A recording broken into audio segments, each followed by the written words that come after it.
Hello, Ashikai. How are you doing? I'm great. How are you? I'm good. I'm good. So it's been a long time since we actually talked, because I think the last time we were talking was either early Star Rail or late Genshin when I was playing that a while ago. And I'm actually so glad that you wanted to come chat about Wuthering Waves, because I have been, well, first off, that story was great, but it also confused the hell out of me at a couple points, because there's so much going on with the Order, the Thermodian, the Sentinel, all the different characters and stuff. And I figured you're the resident gotcha lore master, so I felt like you'd be really good at explaining everything. I will attempt to do my best. I'm not the most well-read theorist when it comes to Wuthering Waves yet, I guess. But yeah. I did do a lot of reading for Rinascita. I did a lot of external research too on some influences for the story and the inspirations and stuff like that. So I mean, I've got some stuff to share.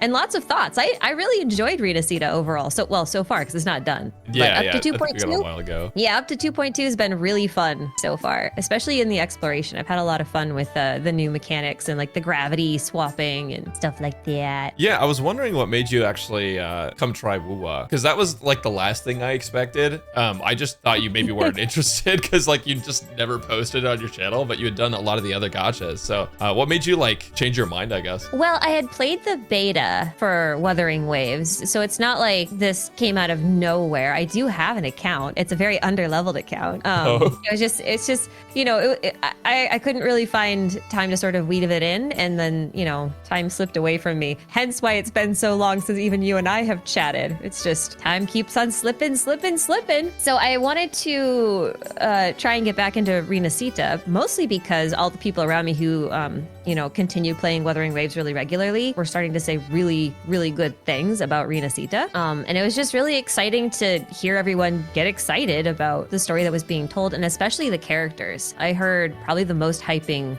around Brent and Carlotta, when 2.0 was first announced. Yeah, they were big. Yeah, they were really super hyped up, especially in my server. People loved Carlotta's design, and she ended up being I think probably my favorite character from Rinascita so far, even though I actually think all of them are quite entertaining in very different ways. Okay. But she might be my favorite so far. I'm glad you're Team Carlotta. As opposed to what? Well, you're a Montelli. You're not a Dirty Facilia or anything. Oh, no, but I like Cantarella too. Oh, you weren't supposed to. We can cut that out.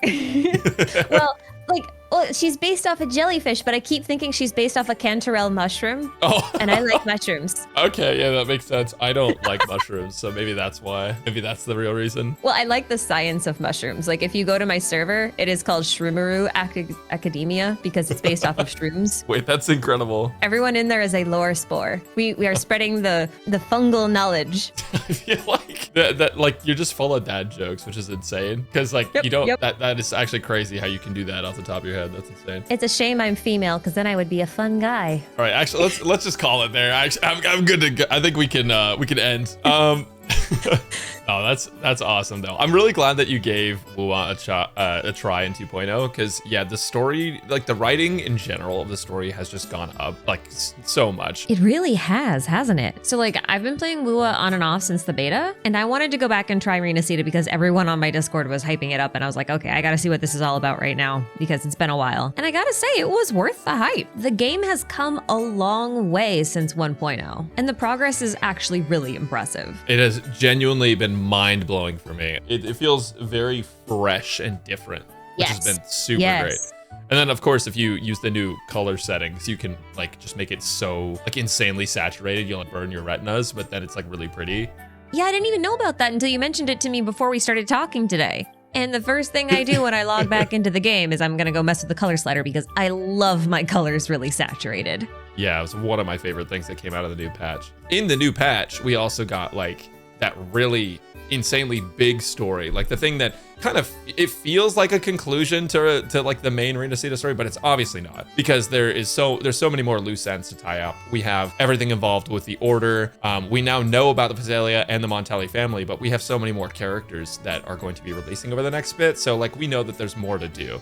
But that 2.2 quest, I mean, we got to go meet Chacona for the first time. We got to meet Cantarella for the first time. And then we discovered that Cantarella Cantarella, who had been, honestly, from the outside looking in, if you look at any of Cantarella's marketing, any of the videos, the previews that she has, or if you just look at her without any context, you kind of assume that she's this sort of like dangerous woman, right? And then you kind of meet her in game and you're like, oh, is that on purpose? Like, did she try to make everyone see her that way? Or is that just like a result of the history of Rinascita and stuff? But in reality, she is a pretty like reasonable person, making good decisions, and who's actually quite smart with the things that she does during the quest that like you might not expect from just how she was marketed as a character.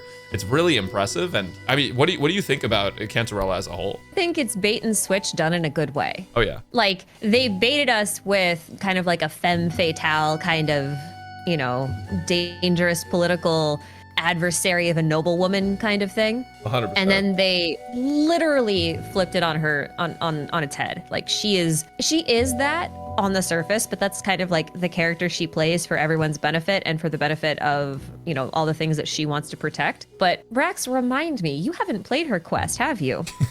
No, I'm a fraud. I have not yet played the Cantarella class. You will be pleasantly surprised, I think, by her quest, because I feel like what you see from her in the main 2.2 quest is really elaborated on in a very satisfying way in her own quest. Like you really feel like her generosity and the desire for her to protect her family and the people who are close to her, and like what lengths she's willing to go through to pull that off. Because like she does have some sort of self-sacrificial moments in the 2.2 quest with Cartethiya, which we'll talk about. But you really, really feel like just how far she will go in her own quest, and it was really good. I quite like her. I also like jellyfish. Yeah, I mean, you might be a little biased just with that, but yeah, I mean, I had something I need to sit down and do. Believe it or not, people are gonna grill me in the comments for this, but I haven't even finished Carlotta's companion quest or story quest. I will say this because I don't want to spoil it for you, although I'm sure people who are listening have already played it. But what I will say is this really does feel like it meshes very well with the main story. Okay.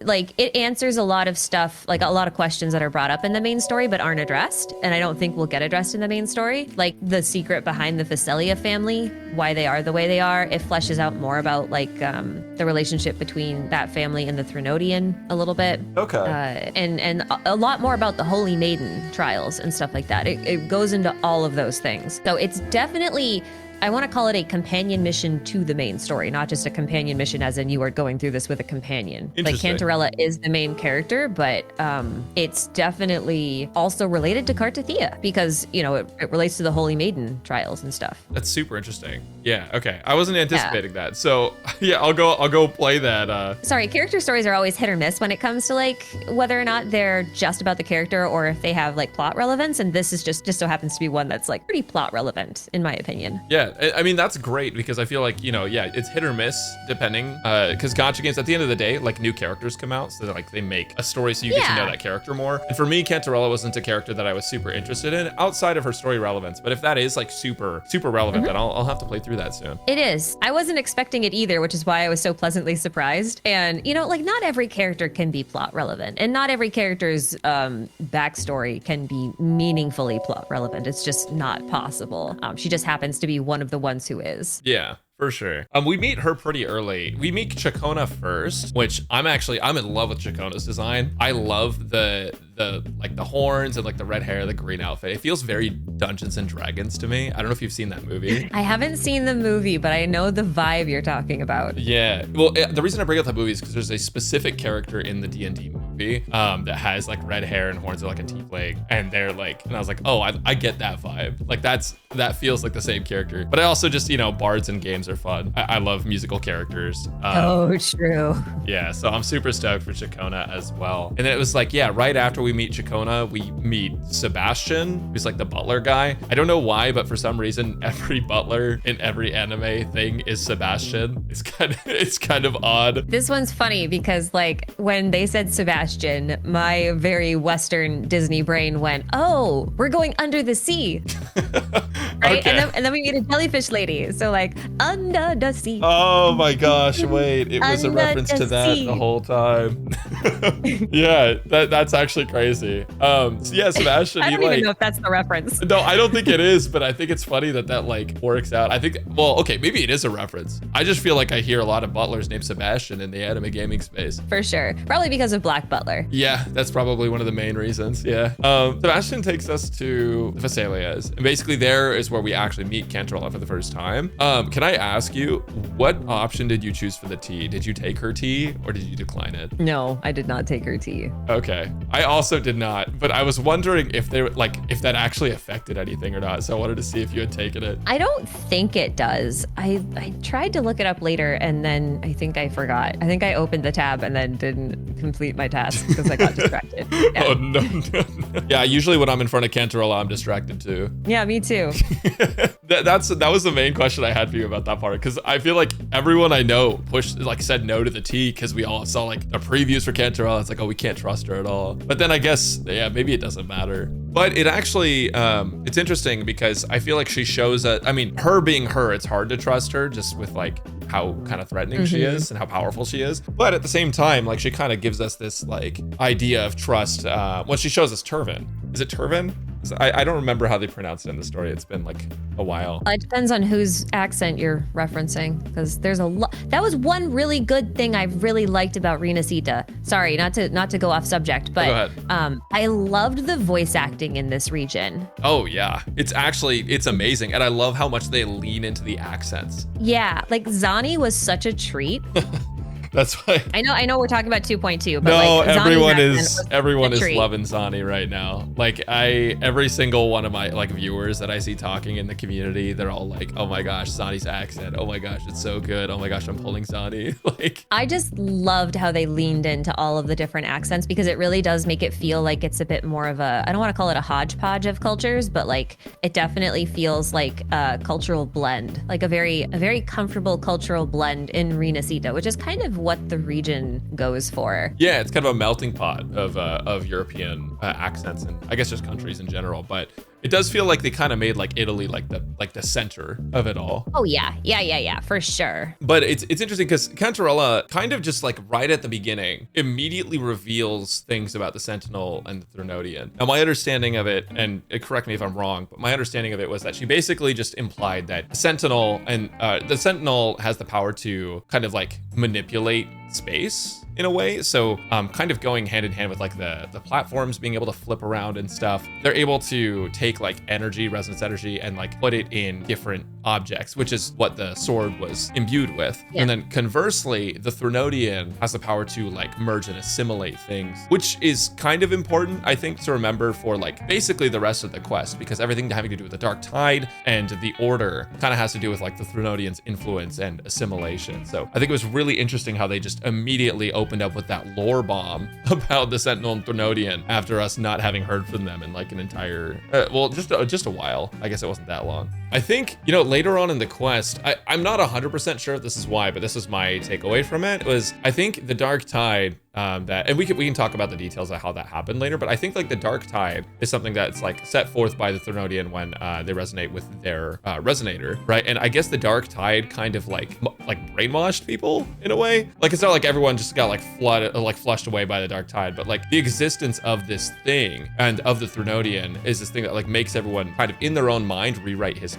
Or maybe that wasn't what happened. Maybe what happened was just over time the history was rewritten with the Threnodian. But we know that like the people of Raguna see those statues as the Sentinel, whereas people from outside of Raguna see that and they're like, I'm pretty sure that's the Threnodian, or that's not the Sentinel. Which there's actually a guy that stands outside of the Montelli residence, and he's from the Black Shores, and he confirms that like the statue in the church or in the big hall of the Order is not the Sentinel. And it's like it's very strange because everyone just believes it. Yeah. Huh, I definitely miss that guy. He's definitely a side guy. You have to kind of just talk to NPCs to find him. Sometimes I miss an NPC or two, and it's always the one that has the most interesting things to say. It never fails. Yeah. I'm cursed, I swear. if I may go meta for a second, Sure. like just to go outside of the game a little bit and into a little bit more real world inspirations and stuff like that. One thing I really liked about this presentation of the relationship between the Threnodian and the Sentinel and the perception of the people of Rinascita versus outsiders of, you know, those deities, or the combined deity, I guess, is that it's very similar to how deity assimilation happens in the real world, right? Because as people migrate across different regions, they bring with them their deities, and they will encounter other people with other deities. And those deities, they often undergo a fusion of sorts, right? Depending on how you get to that fused deity, you're either going to recognize them as the original wheat deity or as this wine deity, right? Like you could see it as either, but they're technically both. It's like a new thing. So I really liked that aspect. And if I may continue the meta for a second, go for it. The Threnodian is named after the Leviathan. And one thing that's notable about the Leviathan is that it's a biblical apocalyptic monster, right? And its job was basically to consume and judge the souls of the sinners at the end of the world. So it was supposed to eat everything and consume everything. So like the fact that they named it Leviathan is really cool to me. In that way. And because it's a biblical entity, you know, the presence of the order becomes a little bit more interesting there. But also, my understanding was the waveform phenomenon that you experience, like out at sea, was part of the Threnodians. Well, it was their waveform phenomenon.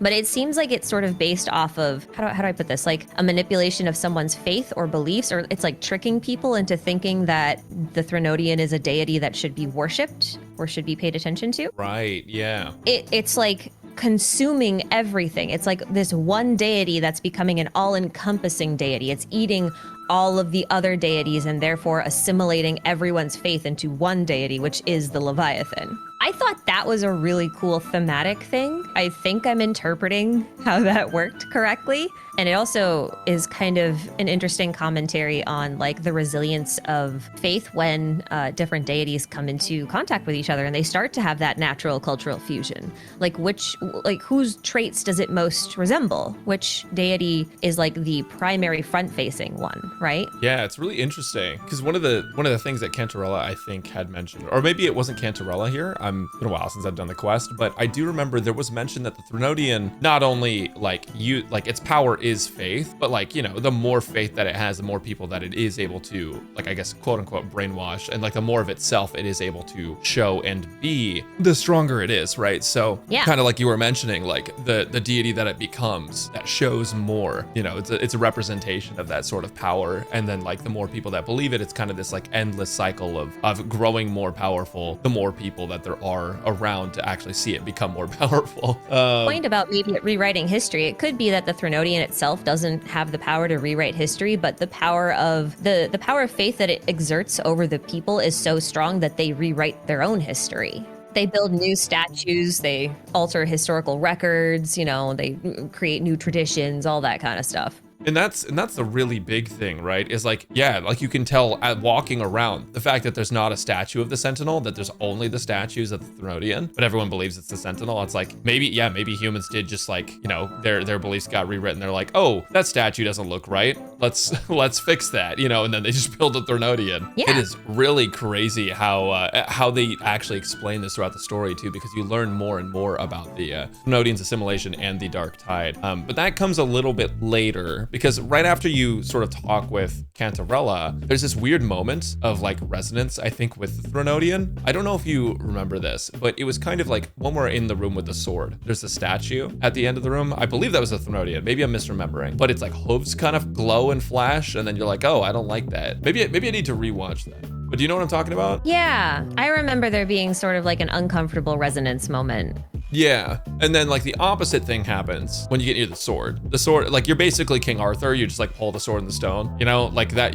You resonate with it. Your tacit mark glows. You get the power, and this is the Sentinel resonating with you. And as we mentioned before, the Sentinel can manipulate space. So from what we understand now, the Sentinel put some of its power into that sword, and the Phasaelius have been using this like traditionally to try and find the Sentinel's resonator, and you get to learn more about this in Cantarella's quest. But in this scene, the Threnodian is still stronger than the Sentinel, so when the statue has that resonance, that's the Threnodian, and that's why Rover doesn't respond well. Yeah. Okay. Yeah, so like when we get to the sword resonates with the Sentinel's power, and that's compatible with us, but the Threnodian's power is like something that Rover doesn't exactly.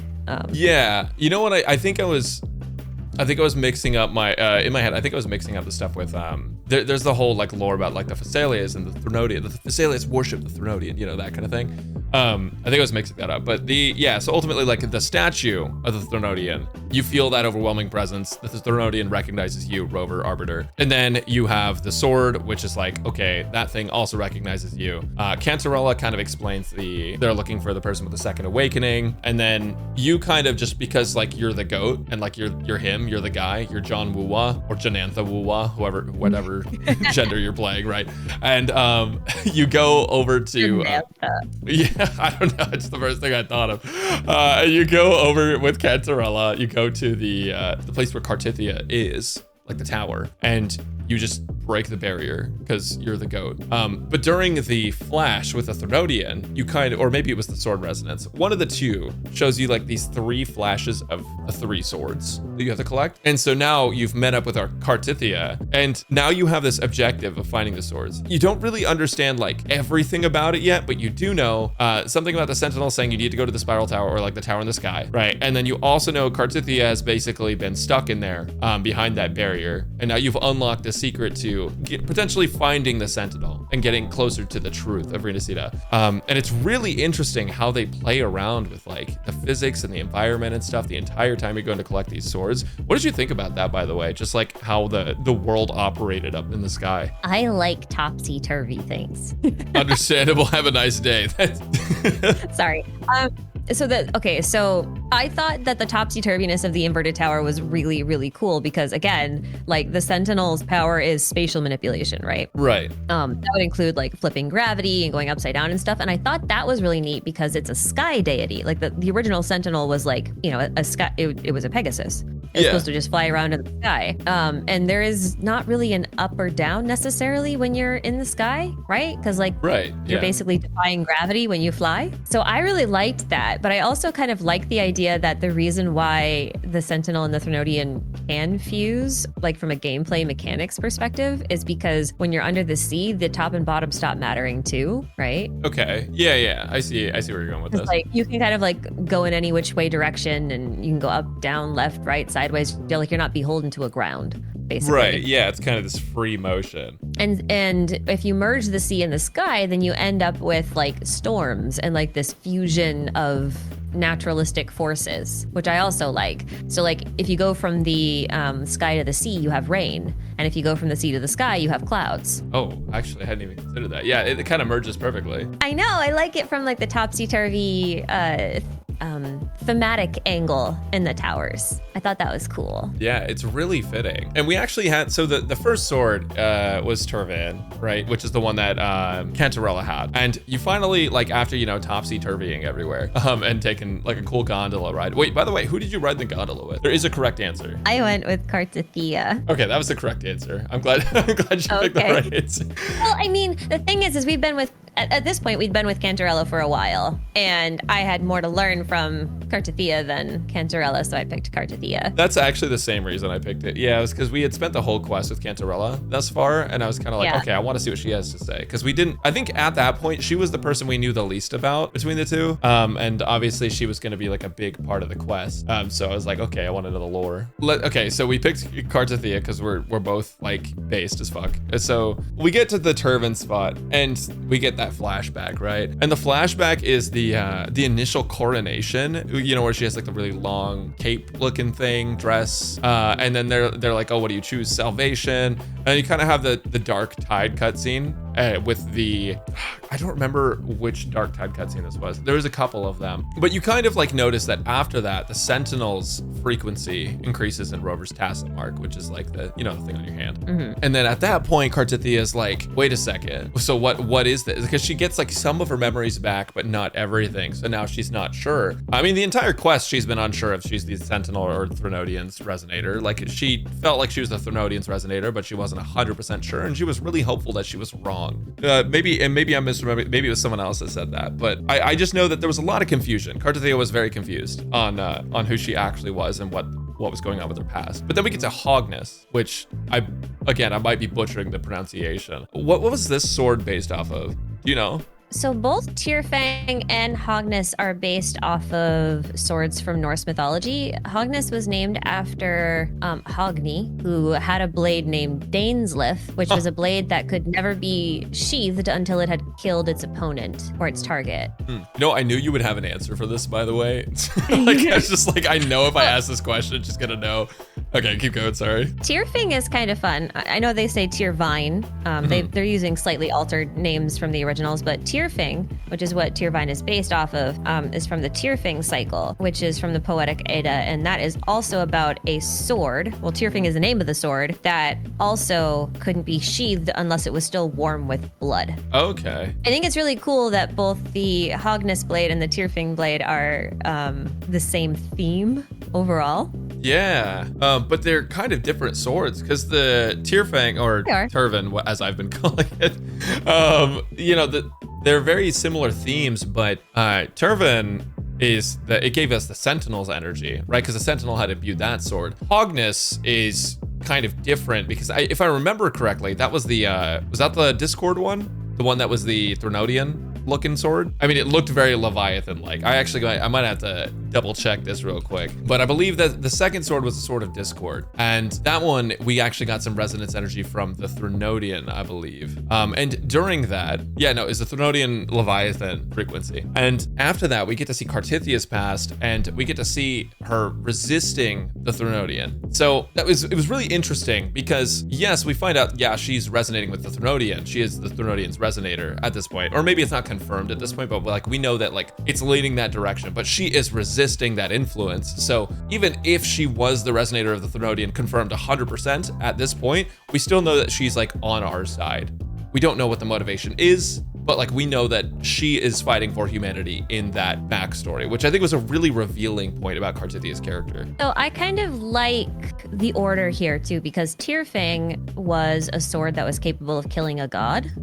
So if that's like the first sword that contains the Sentinel's power, it's kind of fitting because it was almost like it sort of represented the death of the original Sentinel in a lot of ways. Yeah. Because they took their power and put it into the sword, and it was like that was their moment when they kind of died. So like Tyrfing also functioning as the key to the tower and also one of the keys to the barrier is really neat in that context. Whereas I don't remember much about the poem that the Sword of Hogni, Daneslif, comes from. And I don't think it was ever used to kill a deity, but it was functionally just like Tyrfing. And it was most famously used in a large-scale battle. So I think thematically it's still pretty on point. Yeah, that would make a lot of sense. The sort of like kind of battle theme. Because like that's when you see her, fighting the Threnodian essentially. Like she's like throwing hands. Not like the end cutscene where she's like fighting the Threnodian, but like this is where she's resisting that influence. And then of course the third sword, it's spelled like Haltir, but I don't believe that's the original name for it at all. And I'm pretty sure even in game they don't pronounce it that way.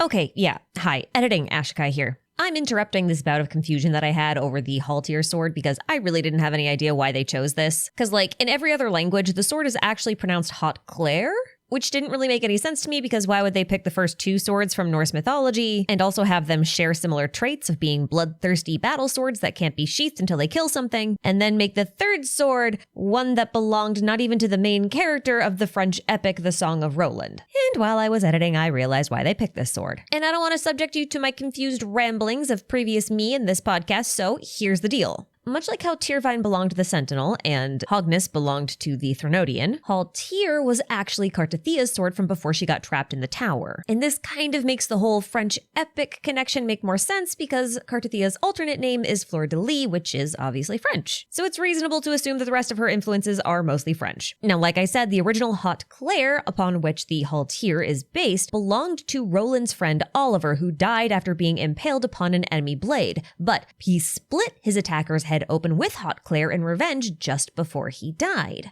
Now, seeing how Cartethiya kind of like became the Haltir blade that impaled her alternate self in this tower-like scenario, this reference makes sense now. And that also helps to make sense of why Rover incorporates this sword in particular into his kit. It's the sword that represents Cartethiya's struggle and sacrifice. Anyway, sorry for the interlude. Back to the podcast. But like when we get to the third sword, this is the one that was where you get the flashback of Cartethiya, and you find out that she was created by the Threnodian, like 100%. Because before, you know, she's just resisting the influence of the Threnodian, but like we don't know how she came to be. Maybe she was just born and raised like a normal person, right? But no, she was literally a being created by the Threnodian. And Cartethiya at this point remembers everything, remembers that the Sentinel's body was essentially like completely destroyed and overtaken by the Threnodian. And this is something that happened a really long time ago. So this reveal was quite big actually, because we had kind of known throughout, we got bits and pieces of the lore about the Threnodian overtaking the Sentinel throughout the quest. But like when this last piece kind of falls into place, and then you learn about how Fleur-de-Lis is the part of Cartethiya that split off, it also helps explain the Sentinel's power even more. Because without the Sentinel's power, Cartethiya would not have been able to put her power into, basically like split herself off into two sections, Fleur-de-Lis and Cartethiya. And the only way she was able to stop herself from becoming the Threnodian's vessel and wreaking havoc and summoning another dark tide was by splitting off herself into basically these two pieces. One of them is significantly stronger, it looks like, the Threnodian portion, Fleur-de-Lis, because the Threnodian had already overtaken so much of the Sentinel's power. Now, I think this, I don't remember when this was sort of, when this information was given, if this was later in the story or if this is in 2.0, but I do know that part of the reason that the Sentinel was like weaker and just kind of fell off L plus ratio to the Threnodian was because the Threnodian came in during a time when the Sentinel had given some of that power to, I don't remember if it was to the sword or if it's to the first Primus, but we know that the first Primus went and fought off one of the dark tides using basically the power of the Sentinel. And it's like, in order to do that, the Sentinel weakened themselves significantly. And then the Threnodian was like, yoink my body now. And then, you know, the rest is history.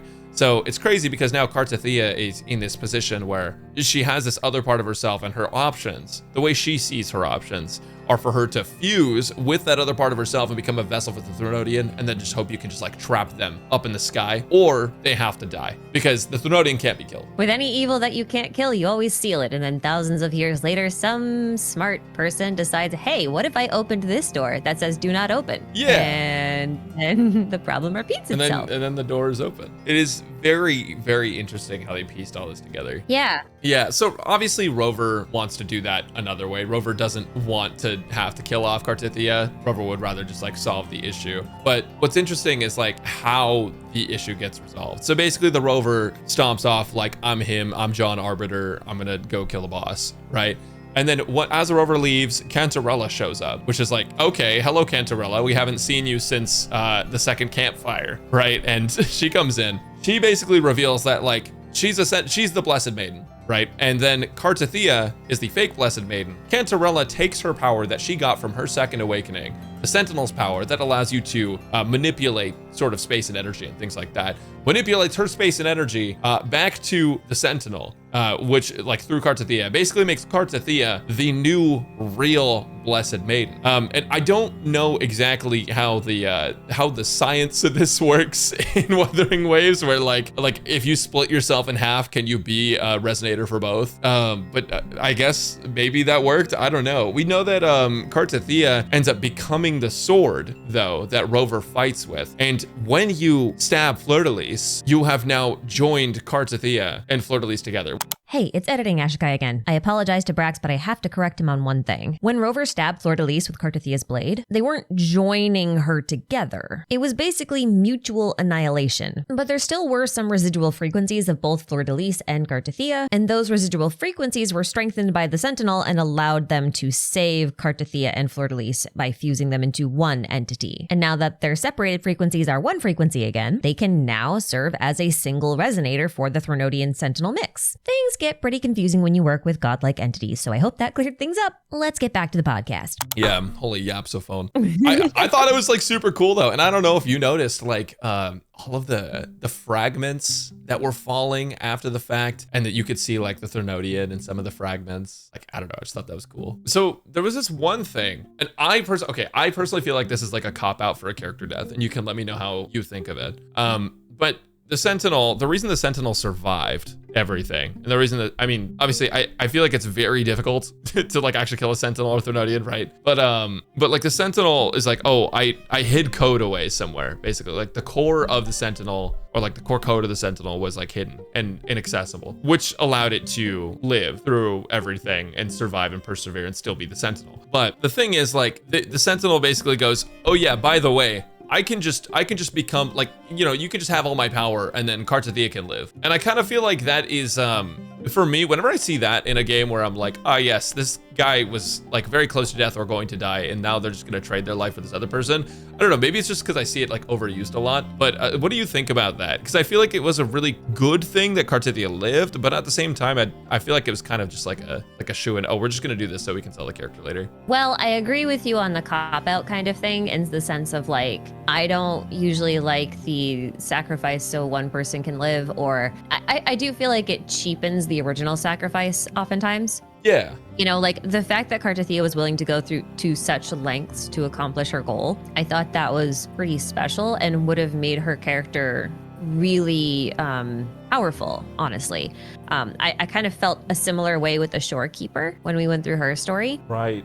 Yeah, because she was gonna die. Yeah. I thought it might have been better if they hadn't saved her, and if part of the story going forward would have been to also find a way to bring her back, because that would have applied a bit more consequence. I think that could have worked pretty well for Cartethiya too. At the same time though, because she had already been split into multiple pieces, and you know, she had aspects of two entities, you know, and also the fact that she was made by a Threnodian to start with kind of means she's not really human, and therefore not exactly subject to the same laws, although you could also say that for the Shorekeeper, since she's kind of like a musical AI. Yeah. So they're not really subject to the same rules. So, I mean, I'm with you on, I think I would have liked there to be more consequence. Like, I don't know, maybe she has to get a new identity now. Yeah, well, she's not she forgot everything. Yeah, things like that. I think that would have been a pretty good thing to do. I didn't find the source code being hidden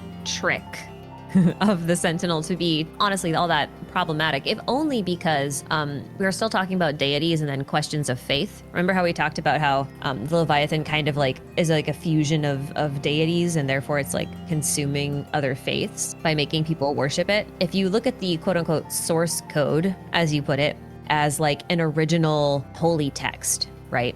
Like an original holy record from the Sentinel or the original deity that got consumed by a new one and that got hidden somewhere, then like that deity will continue to exist so long as those records exist, because one day there will be people who will discover them and then rediscover the past and uncover like what the truth was, and then that rebuilds faith again. Yeah. So I think that part is okay for me. Okay. Yeah. No, I mean, that makes sense. That makes sense. I think like ultimately, yeah, if you think about it from the view of like deities like gaining their basically their godhood or their deityhood from the faith of the people and from like from that sort of, I guess, conduit, it makes sense. Yeah, no, I can see that for sure. I guess for me, I'm a little maybe it's like a jaded of me, because I feel like we have so many opportunities where it's like, wow, this character looks like they're ready to sacrifice themselves, right? And then they go to do it, and then actually I'm back. What's up, guys? How's it going? Let's get coffee, you know,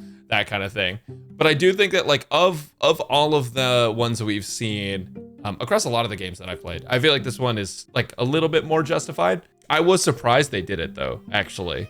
Like if you want my honest opinion, I was very surprised that they were just gonna like bring her back, because like we saw the sword go straight through her. I was like, that character's pretty dead to me. Didn't she kind of become the Sentinel though? Kind of. I mean, she's not. So she took the Sentinel's power, right? But at the end of the day, she's not like God. Yeah, but like Sentinels are kind of like managers of the world, you know? Yeah. I almost wonder if it's like she may have died, but maybe they reconstructed her in a way that would have like made her the avatar of the Sentinel, so to speak. Yeah. Which means that like she didn't totally walk away unscathed. Like she's still bonded to the Sentinel. She still has restrictions, and that kind of thing. I think, you know, a trope is never bad in isolation. Okay. I think it really depends on the execution, because you can take a bad trope and execute it really well. Right? That's true, like, yeah. Tropes are tropes for a reason. It's just like when something is overdone or it's cheapened or it feels like it doesn't happen for a reason or it pulls away from the original intention of the writers or things like that. I think that's when tropes really fall short. In Cartethiya's case, she didn't come out completely unscathed. She doesn't get to be a normal girl walking along the beach, living the life she chooses. She is and forever will be the Holy Maiden and the resonator of the Sentinel Thrunodian kind of dealio. Yeah. And she will always live by those restrictions. So it's not like she didn't lose anything. That's true. That's true. And she actually chose. So I don't know if you caught this as well, but in the ending dialogues, I guess it's not even something to catch. It's just something they talked about. They basically gave her a choice if she wanted to continue to be herself or if she wanted a clean slate. Because the Sentinel was like, yo, I can erase your memories if you want to forget all the bad things that happened to you, all the trauma and all the strife, and if you want to just move on.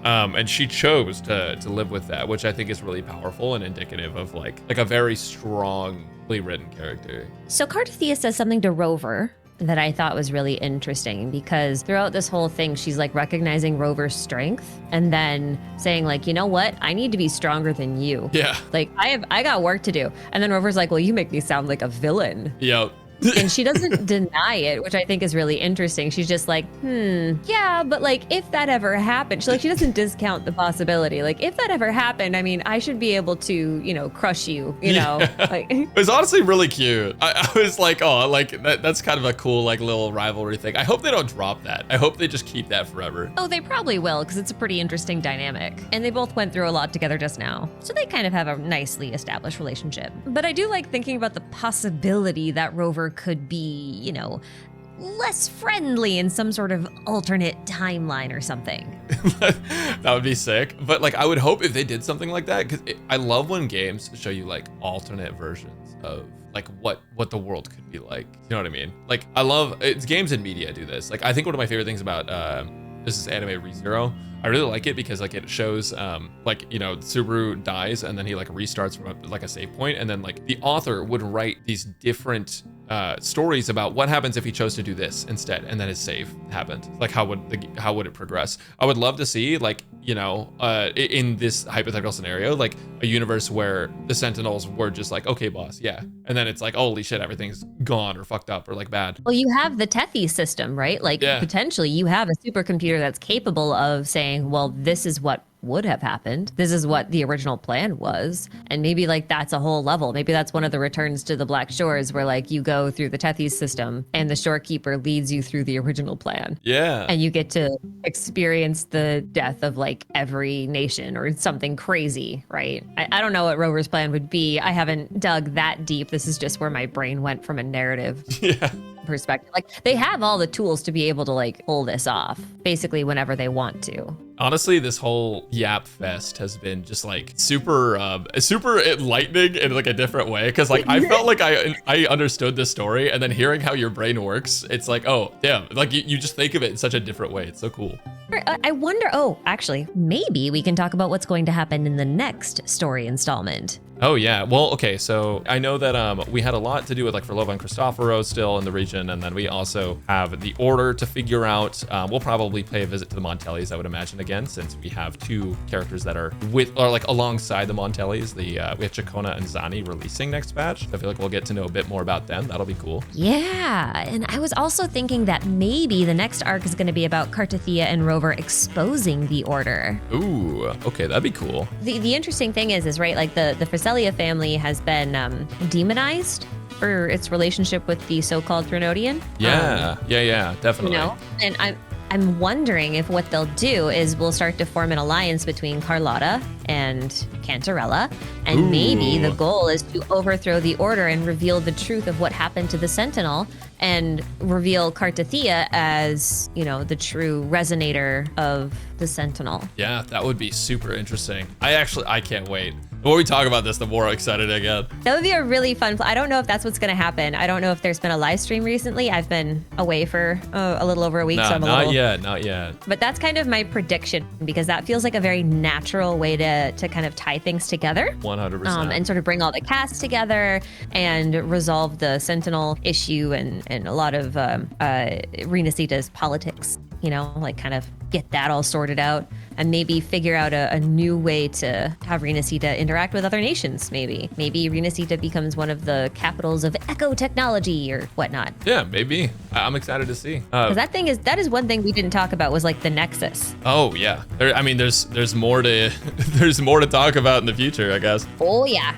But I mean, like I feel like, you know, the Nexus is a very interesting plot point as well because it does feel like a point of control for the Order. So 2.3 seems like a really nice time to sort of deal with the Nexus versus terminals versus resonators versus power for the people kind of thing. It does feel like it might have some very interesting philosophical debates, for lack of a better term. So I'm excited. I'm very excited to see how they wrap this up. Because there's obviously still more to do. I know we've had like a really big climactic battle and all that, but there's obviously more to this. Oh yeah. Well, hopefully I'll see you talking about the next version. Maybe we can get together and talk again if everything works out. Yeah. So thanks for inviting me, Brax. This was a lot of fun. Yeah. Thanks for getting together for the video. All right. Yeah, this was fun. Let's do it again. Of course. Yeah. Thank you. And thank you all for watching.